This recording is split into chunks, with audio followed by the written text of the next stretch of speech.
کراچی میں خوفناک آتش زدگی نے کئی چراغ گل کر دیے۔ امیجنا روڈ پر واقع گل پلازے میں آگ لگنے سے 6 افراد جاں بحق، 30 سے زائد زخمی۔ آتش زدگی سے اموات کی تعداد میں اضافہ۔ ملبے سے فائر مین فرقان کی لاش مل گئی۔ 18 گھنٹے سے زائد وقت گزرنے کے باوجود آگ پر قابو نہیں پایا گیا۔ متاثرین بیجار و مددگار، انتظامات نہ ہونے کے برابر۔ آتش زدگی کی شدت سے عمارت کا ایک حصہ گر گیا۔ گل پلازا کے ساتھ رمپا پلازے کی دیواریں بھی مخدوش ہو گئیں۔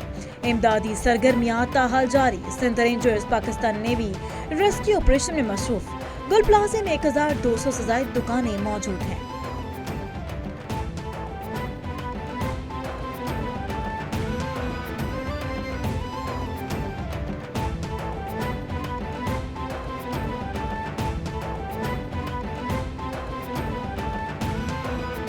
سوائے فائر فائٹرز کے اور پروفیشنل جو سیکیورٹی پہ مامور ہے پولیس اور انتظامیہ کے افسران، اس کے علاوہ آپ برائے مہربانی اس سے تھوڑا سا دور رہیں۔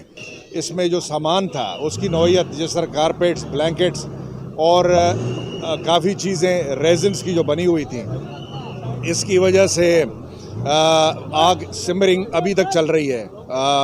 پوری رات فائر فائٹرز نے میں ان کو بہت ہی سلام پیش کرتا ہوں، شاباشی دیتا ہوں۔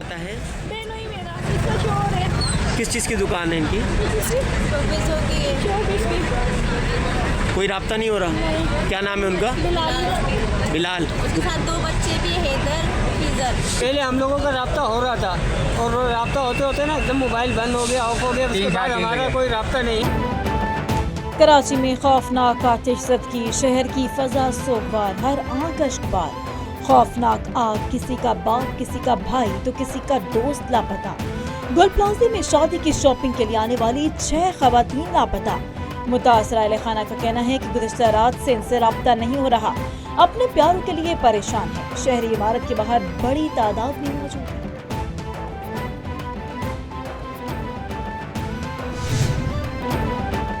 امیجنا روڈ پر خوفناک آتش زدگی، تاجروں نے گل پلازے کے باہر کھڑے ہو کر بآواز بلند آذانیں دینا شروع کر دیں۔ آذانوں کی گونج نے پورے علاقے کو غم میں مبتلا کر دیا۔ ہر آنکھ اشکبار اور ہر دل لرزتا ہوا نظر آیا۔ شہر کی فضا سوگوار، مال کی پرواہ نہیں، جانی نقصان کا ازالہ کون کرے گا؟ صدر گل پلازا تاجر ایسوسی ایشن ناپدیدہ ہو گئے، بولے کہ عمارت کے اندر کئی افراد پھنسے ہیں، آگ لگنے سے اربوں روپے کا نقصان ہو چکا۔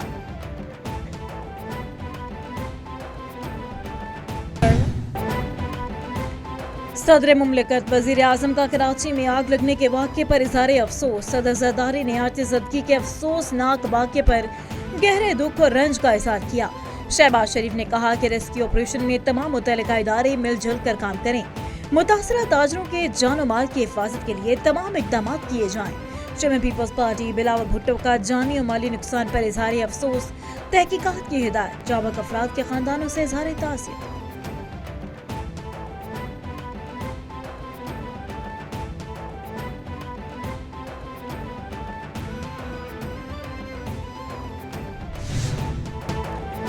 امیر جماعت اسلامی کراچی کا گل پلازے کا دورہ، منیم ظفر نے کہا کہ انسانی جان کا کوئی نعم البدل نہیں، جس کے پاس اقتدار ہوگا اس کی ذمہ داری ہے۔ انتظامیہ کو یہاں ہونا چاہیے تھا۔ تمام ذمہ داری صوبائی حکومت کی ہے۔ حکمران شہر پر رحم کریں۔ کراچی کے شہری بے یار و مددگار ہیں، لوگوں کی جانیں جا رہی ہیں، اس کا جواب دہ کون ہے؟ پلازے کے اندر بھی لوگ موجود ہیں، پہلے فون پر رابطہ ہو رہا تھا، اب تو وہ بھی نہیں ہو رہا۔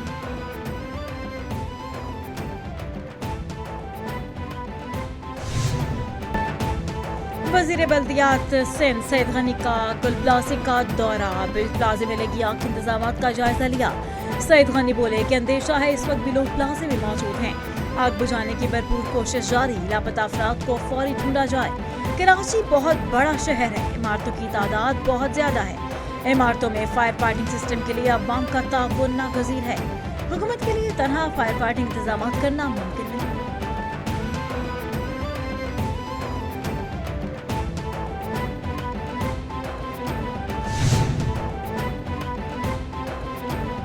وزیر اعلیٰ سندھ مراد علی شاہ کا گل پلازے میں آتش زدگی کے واقعے کا نوٹس، کمشنر کراچی کو واقعے کی فوری انکوائری کی ہدایت کر دی۔ مراد علی شاہ نے ہدایت کی کہ عمارت میں فائر سیفٹی انتظامات کی جانچ کریں۔ آگ کے باعث جانی نقصان پر وزیر اعلیٰ نے گہرے دکھ کا اظہار کیا۔